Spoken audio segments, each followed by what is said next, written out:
Kalau misalnya dia ini sudah jebol karena belum ada alternatif partnya, maka penggantian harus komplit. Karena kita sering mendapatkan pertanyaan gini, Pak. Mobil saya Honda HR-V, Mas. Kenapa kalau misalnya ganti harus komplit ya? Karena memang kalau misalnya diganti dengan alternatif partnya yang tidak original dan dia tidak awet, akan percuma buang-buang biaya. Mungkin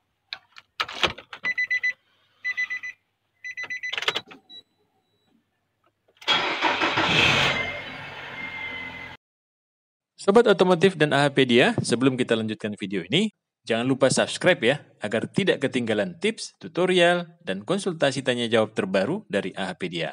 Assalamualaikum Mas Ardi. Waalaikumsalam warahmatullahi wabarakatuh, Pak Taufik dan juga Sobat AHpedia. Iya. Nah, apa kabar, Pak? Alhamdulillah, sehat Mas Ardi. Alhamdulillah sehat, Pak. Iya, ini kita mau kasih konten apa nih buat kawan-kawan di YouTube, Mas? Nah, sering kita dapat pertanyaan kaki-kaki, seputaran kaki-kaki ya. Tetap aja kita pencinta kaki-kaki saya. Iya. Karena memang mobil itu ini, Pak ya. Lebih kepada tahun kesini berarti kan banyak mobil yang sudah mulai kena kaki-kakinya, jadi semakin banyak kaki-kaki yang bunyi. Seperti itu. Nah, ini akan kita contohkan salah satu penyebab kaki-kaki itu bunyi. Ini di mobil itu ada memiliki namanya member, Pak. Member ini dia pemegang antara, di sini ada Rexter ya sebenarnya. Ada Rexter Malang melintang di sini. Jadi pertama itu Rexter itu duduk di sini. Saya ambilkan barangnya. Ini Pak Taufik. Nah, ini kawan-kawan, Mas Ardi total nih mengasih contoh seperti apa sih? Ini Rexter itu duduk di atas ini. Jadi kalau misalnya teman-teman sekalian Rexternya itu bunyi, geluduk-geluduk. Nah, itu kemungkinan besar karena kondisinya ini membernya ini goyang. Member goyang, kemudian ini dapat ayunan dari roda, otomatis Rexter yang pernah kita tayangkan di video sebelumnya itu menjadi rusak pinion dan juga reknya. Tapi di luar pembahasan Rexter, di sini ada namanya member atau bushing member. Nah, ini ada ilustrasi contoh spare part bushing member yang mengalami pecah, rusak. Nah, kenapa dia pecah? Karena memang dia untuk baut dalamnya sini itu tertanam ke bodi mobil ya. Kemudian ini untuk sisi bagian luarnya itu menahan pergerakan member. Ketika membernya ini dia sering bergerak karena jalan tidak rata, jalan berlubang, itu mengakibatkan member ini goyang. Kemudian di sini antara besi kemudian baut yang masuk ke dalam bodi memiliki karet. Untuk karet ini dia sudah pecah karena usia, Pak Taufik ya. Usia dan juga karena medan jalan yang dilalui, semakin banyak goncangan yang dialami oleh member, maka akan semakin cepat pecah. Seperti itu. Nah, ini akan kita ganti dengan spare part baru. Sifatnya alternatif part, karena kalau untuk original part kebanyakan dari pabrikan ini harus menjual dengan satu set dengan besinya ini, balok ini. Harganya ya kisaran 5 jutaan. Untuk Nissan Juke. Yang kita bahas ini Nissan Juke ya, Pak. Iya, baik-baik ini Nissan Juke ya. Nah, ini akan kita ganti bushingnya ini saja. Untuk bushing harga per piece-nya ini 250.000 sampai dengan 400.000 rupiah. Seperti itu. Nah, ini nanti akan ini berbeda. Ini akan kita press nanti untuk pemasangannya, masuk ke dalam sana supaya dia kencang. Ini tadi bushing ilustrasi, Pak. Iya, oke. Maaf, saya potong lagi. Nah, seperti itu. Nah, ini akan kita pasang, kita press. Nah, kalau dia karetnya ini baru, otomatis dia untuk pergerakan member ini akan semakin kecil, mengakibatkan untuk Rexternya juga akan semakin lebih lama awet. Nah, penyebab lain yang bikin dia bunyi pun ada namanya bushing stabilizer, Pak. Nah, ini bushing stabilizer. Bushing stabilizer ya. Ini posisinya dari sini kanan kiri. Kemudian stabilisernya ada di bawahnya Pak Taufik. Nah, ini sudah seperti puzzle aja nih. Nah, ini kurang lebih seperti ini teman-teman sekalian. Nah, ini dia stabilisernya ini makan gini ya.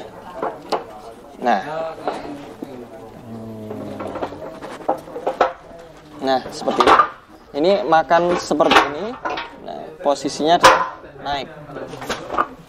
Nah, Teman-teman sekalian, ini ada namanya stabilizer. Stabilizer itu dia fungsinya untuk ketika mobil berbelok dia tidak terasa limbung. Oh iya. Karena dia kiri kanannya ya, ya, menahan ya. Kiri kanannya ini dia memegang shock. Oh ini dia dapat shock, namanya ini link stabilizer. Nah, ketika teman-teman mendapati mobil tersebut melewati polisi tidur atau ayunan bodi ke kanan ke kiri atau pada waktu posisi belok, itu kan bodi akan terasa ngangkat ya. Betul. Nah, itu ketika dia ada bunyi jeduk seperti itu, ini adalah penyakitnya dari sini. Ini namanya bushing stabilizer. Nah, ada beberapa konstruksi mobil itu yang bushing stabilizer ini mudah diganti. Karena dia kan misalnya kayak gini, ini kan ada flank pengikat ya. Iya. Jadi tinggal dibuka aja ya. Ya. Nah, ini ada yang bukanya seperti ini, tapi posisinya biasanya dia kan ketutup bodi, Pak. Dan di sini tadi ada rekstir ya. Ya, betul. Nah, apabila dia rekstir tersebut menjepit seperti ini nggak akan bisa dibuka dari sisi samping. Jadi harus turun. Lebarnya turun, kemudian rekstirnya turun. Rekstirnya dibuka dulu baru bisa ngambil bushing stabilizer. Makanya jangan heran, bushing stabilizer harganya 50.000 sampai 150.000. Ya. Tapi teman-teman jangan pernah komplain ke bengkel. Kan harganya murah, kenapa jasanya mahal? Ya karena memang harus nurunin segini besarnya. Kayak gitu. Jadi harap maklum teman-teman kalau misalnya ada penggantian spare part yang murah tapi jasanya mahal. Dikarenakan apa? Karena memang posisinya yang sangat susah. Dan itu tidak semua mobil ya, Mas ya? Dan tidak semua mobil. Jadi ada beberapa mobil yang kayak misalnya Serena lama, X-Trail lama, ada beberapa mobil yang kayak merek-merek Toyota itu yang mudah ya. Jadi dia tanpa membuka member pun dari samping dia bisa dibuka klemnya seperti ini. Jadi kalau klemnya dibuka kemudian stabilizernya diambil, itu akan lebih mudah dari samping ya. Tapi beberapa mobil kayak Juke, kayak Grand Livina itu sangat sulit kalau untuk diambil dari sisi samping seperti itu. Jadi intinya ketika teman-teman kaki-kaki ini mengalami bunyi, itu banyak faktor. Bisa jadi bushing ininya pecah, bushing stabilizernya oblak, atau mungkin dari link stabilizernya ini kan memiliki join, Pak. Oh, itu dia. Nah, joinnya ini dia juga udah oblak di sisi joinnya ini, maka itu mengakibatkan mobil bunyi. Ada juga di sini yang namanya lora arm, Pak Taufik. Dan ini pun juga sering terjadi kerusakan ya. Ini saya ambil sisi sebelah kanan. Yang untuk yang sisi sebelah kirinya, nah ini dia memiliki bushing seperti ini. Bushing-bushing ini sebagian mobil ada yang bisa diganti dengan bushingnya saja. Tapi ada juga yang alternatif bushingnya itu belum bagus ya. Jadi untuk Nissan Juke ini kualitasnya.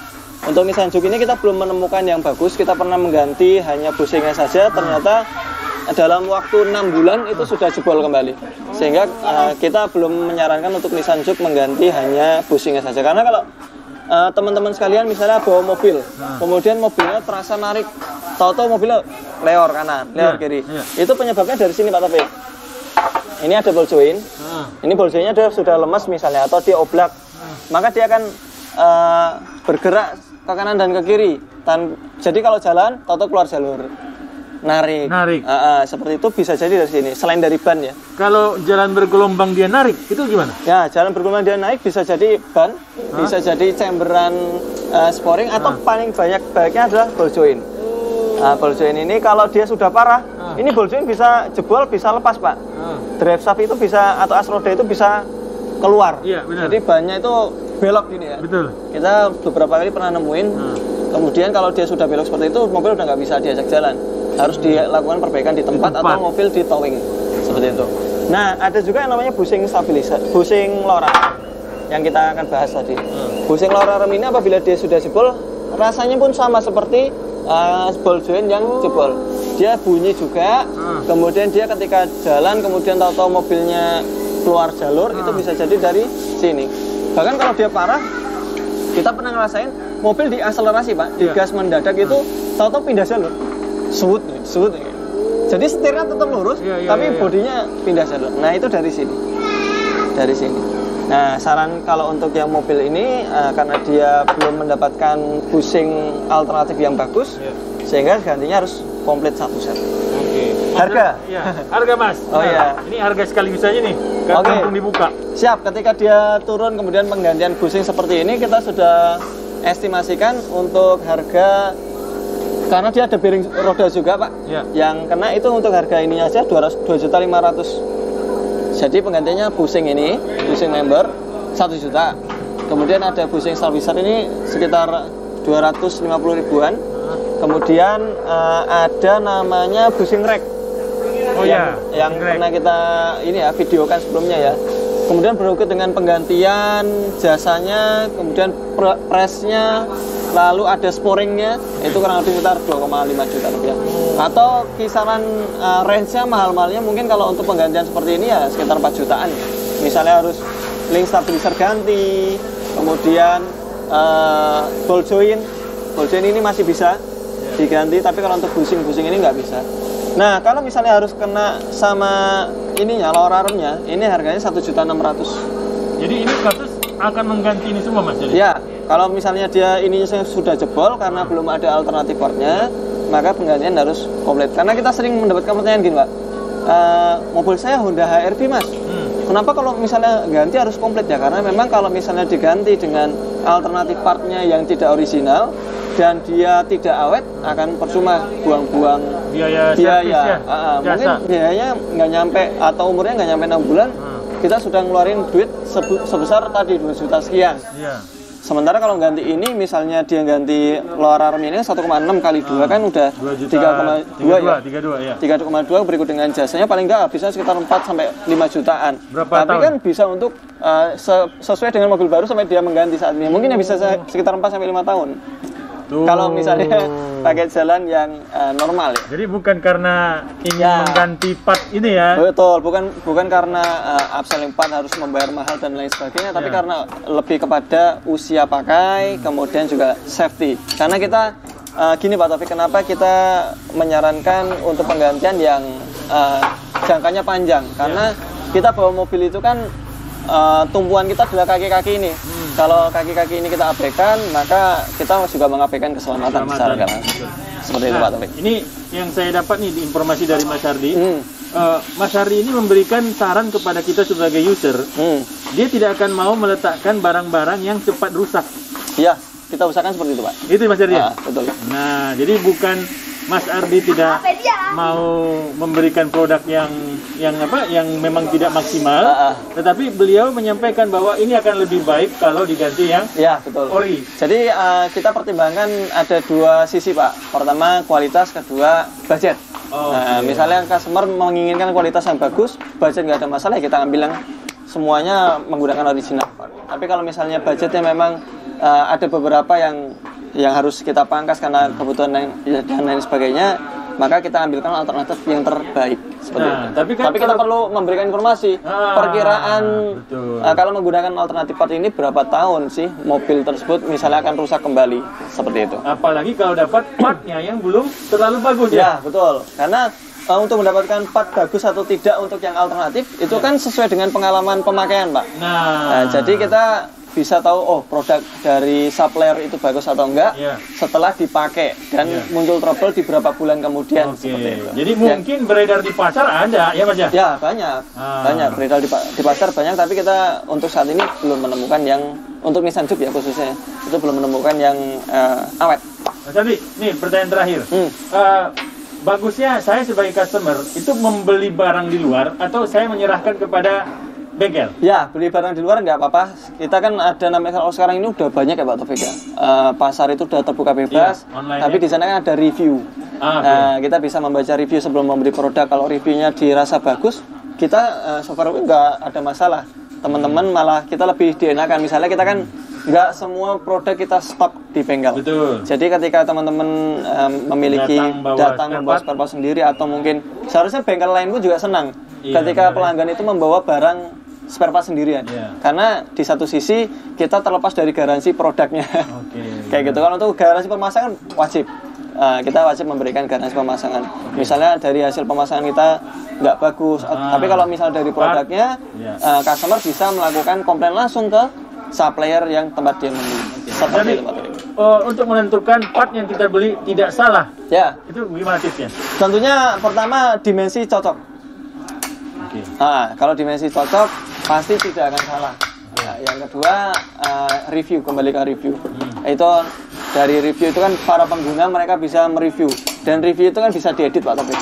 Oh iya. Kita review sekarang, loh sekarang bagus barangnya cocok dipasang, kemudian baru dipakai 1 bulan dia udah jebol. Nah teman-teman yang punya pengalaman tersebut bisa berbagi di review tersebut, bisa diedit. Oh ternyata pemakaian 1 bulan barangnya pecah dan lain sebagainya. Nah, tapi lebih enaknya ya pakai original part Pak. Kalau untuk nomor serial itu kita harus tahu nggak sih kalau saat belanja? Nggak harus. Nomor serial part itu nggak harus tahu, karena memang serial part itu bisa di ini ya Pak ya, bisa diubah. Maksudnya barang ini misalnya serial partnya bukan misalnya taruhlah ini ya. Oke. Ini Mas Ardi ini jago nih kalau masalah part kawan-kawan. Ini misalnya spare part ini bushing stabilizer.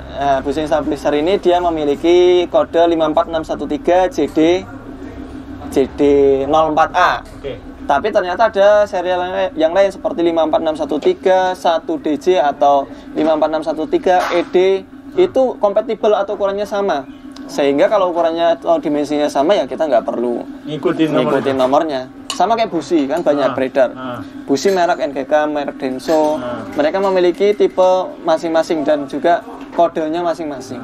Tapi selama dimensinya sama, kemudian elektrodanya yang dipakai bahannya sama, ya udah pakai. Nah ini yang susah sebenarnya kawan-kawan. Ini ilmunya yang banyak. Kita menentukan dimensi besar sama itu nggak bisa. Ya betul, makanya ketika kita membeli produk online Pak Taufik, itu kita harus janjian dulu sama si supplier penjual. Dan memang sudah banyak kok.